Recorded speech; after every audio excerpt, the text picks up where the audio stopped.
Here's what men need to understand. If you want a woman for a relationship, you're going to have to sacrifice a little bit of SMV in terms of appearance for relationship market value. You must sacrifice looks if you want a long-term relationship. You are not going to have a successful long-term relationship with an 8, a 9, or a 10. That is the sacrifice you have to make.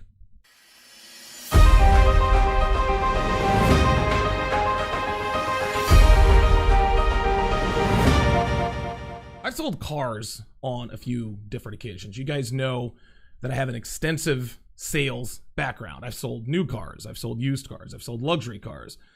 So everything in between. I've sold Hondas, Dodges, Toyotas, Audis, Chevys, Fords, you name it, I've sold them. Well, a common conflict that occurs, specifically with male car buyers, is that inner struggle between what they want versus what they need. Now, as men, typically, we want fast, beautiful cars. We want that sleek, aerodynamic style that all sports cars have. We want that engine that's going to roar when we hit the gas pedal. We want that car that goes from 0 to 60 in less than 4 seconds, or at least close to it. You get the idea. But what a man wants in a car isn't always necessarily what he needs. What most men need out of a car is typically a low car payment, low insurance, reliability, safety, great fuel mileage, and a great warranty. Let's take a look at a couple of car models I used to sell back in 2003. Let's take a look at the Dodge Viper and the Dodge Stratus. Now, the Dodge Viper is clearly the more aesthetically pleasing car. It's faster, the engine is superior, it's a chick magnet. I think that's obvious. But the car payment is going to be extremely high, the insurance is going to be really expensive, and it has terrible gas mileage. If I remember correctly, the 03 Viper got like 13 miles to the gallon in the city and maybe 20 on the highway on a good day. Now, it's a gorgeous machine, guys. Let's get that right. It's fast, it's beautiful, sounds like a monster when you rev it up, and it will turn a lot of female heads. But there's an extremely high price to be paid. And at the end of the day, it doesn't really have anything you need in a car other than maybe reliability. And even then, if you open up the engine more than you need to, which is a temptation in and of itself when you drive a Dodge Viper, you're going to have engine trouble down the road, which reduces its reliability. Not to mention the fact that parts and repair for Dodge Vipers are notoriously expensive. You're spending you're dropping 4 figures every time you bring it into the garage. Ilderton Dodge in High Point, North Carolina. If you don't believe me, go and check out their website. Shameless plug for those guys. The Dodge Stratus, however, isn't anywhere near as gorgeous as the Viper, but it's a decent looking car. It's a good looking car. You're not going to turn heads like the Viper would, but you're not going to get any accusations of driving a beat up junk bucket. It's much safer than the Viper because if you get in a car accident in a Dodge Viper, you're as good as gone. That's all there is to it. But the Stratus is far more likely to keep you alive. The car payments, obviously for a Dodge Stratus, will be a fraction of the Viper car payment, and so is the insurance, incidentally enough. Now, every man wants to drive the proverbial Dodge Viper.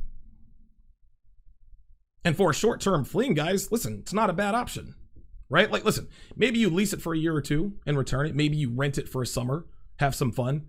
But it is never a good idea to finance a Viper over 72 months. And trust and believe, guys, plenty of men have made this mistake. A Dodge Viper is not a viable long-term option. Believe that. The smarter choice, guys, is the Stratus. It's much better for us in the long term. You'll have the car paid off long before the warranty runs out. You'll save thousands in insurance payments. It's far more reliable and doesn't cost that much. It doesn't cost as much to repair, even if you have to do that. Well, cars are like women, gentlemen. I know you were waiting for me to get to it. We all want the hot wife, guys. We all want the hot girlfriend. But the truth of the matter is that they're not good for long-term relationships.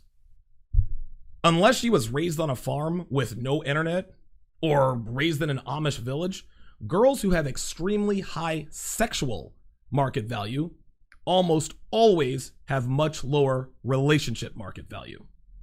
There is a difference. In this environment, in this current sexual climate, this current dating market, the things that make women sexually attractive are the same things that reduce their relationship market value. Take a look at any Instagram models' comments, and there is no shortage of men saying, wifey material. Will you marry me? I love you. Most men foolishly believe that a woman who looks good will also make a good significant other, and nothing could be further from the truth, guys. And these men, they make this mistake in the real world. They grab the hottest girl they can find, thinking that they've got the holy grail because she said she was traditional on the first date. Oh my God, she's beautiful and she's traditional. She wants kids. Oh, my ship has come in. I've hit the lottery. But then they're surprised, shocked, and devastated when she cheats on him 3 weeks after she told him that she loved him. What a man wants in a woman, guys, isn't necessarily what we need in a woman. Just like cars, guys. Again, the Dodge Stratus isn't a Dodge Viper. Not even close. The Viper has far more sexual appeal. It has more sexual market value, as it were, than the Stratus. But the Stratus has far more relationship market value, which makes it the better choice for the long term.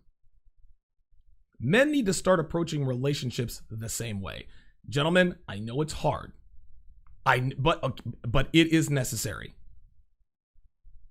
And the way to put yourself in an advantageous position in terms of making the right decision on women that you could potentially commit to starts with the ability to distinguish the difference between sexual market value and relationship market value. The first element we're going to take a look at is attractiveness. I think that's a good place to start. Listen, obviously, in order to get any sort of attention for, a relationship or sex, a woman has to be attractive. She has to be at the very least. Okay? If she's not, we're not interested. Women talk all the time about their education and I've got a degree and I can cook and I can clean and I believe in traditional relationships and I want to be a wife and I'm going to be submissive. That is great, okay? Don't listen. Those are great traits that you have if you actually have them. But if you're not attractive, if I don't want to fuck you, I'm not interested. You can be the world's most feminine woman, okay? If you don't look good in a bikini, if you don't look good wearing Devin's stripper heels, I don't want to fuck you. I'm not doing it.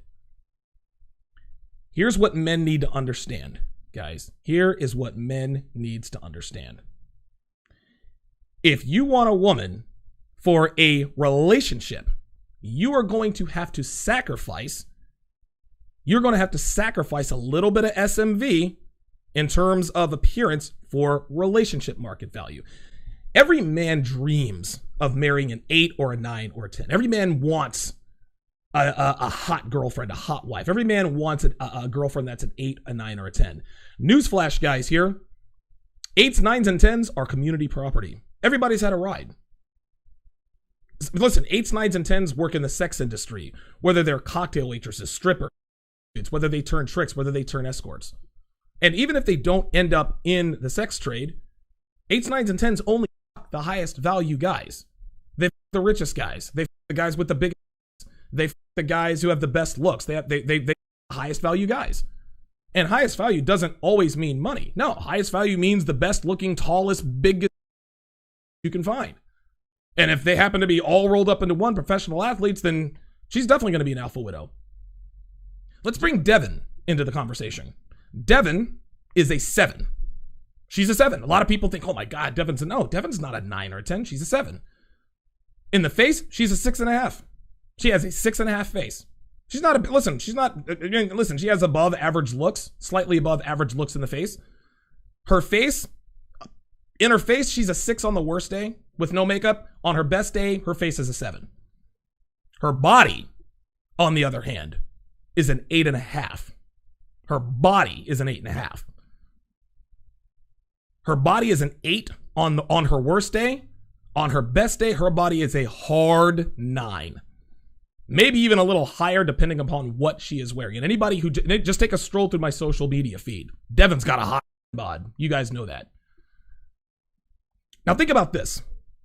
If Devin were an 8, maybe an 8.5, right? If you increase her sexual market value by 1 point, if she were a 7.5 to an 8 in the face and at a 9.5 to a 10 body, she'd make a terrible girlfriend, guys. Terrible. I'd never be able to tame her. And the reason I know this is because listen, man, it's hard enough as it is. Listen, I might be able to for a little while, but eventually she would go feral, as all 8s, 9s, and 10s eventually do. Even though she's just a 7, guys, she still gets looks. People look at her. Dudes check her out. Even when we're shopping and she looks like hell, frumpy t-shirt, blue jeans, dudes still look at her. When we go out on dates and she's dressed to the nines, earrings, short little sundress, heels, men and women look at her. Imagine if she looked like that everywhere she went. Just imagine that. That's what it would be like if Devin were an 8. 8s, 9s, and 10s belong to the game. They are community property.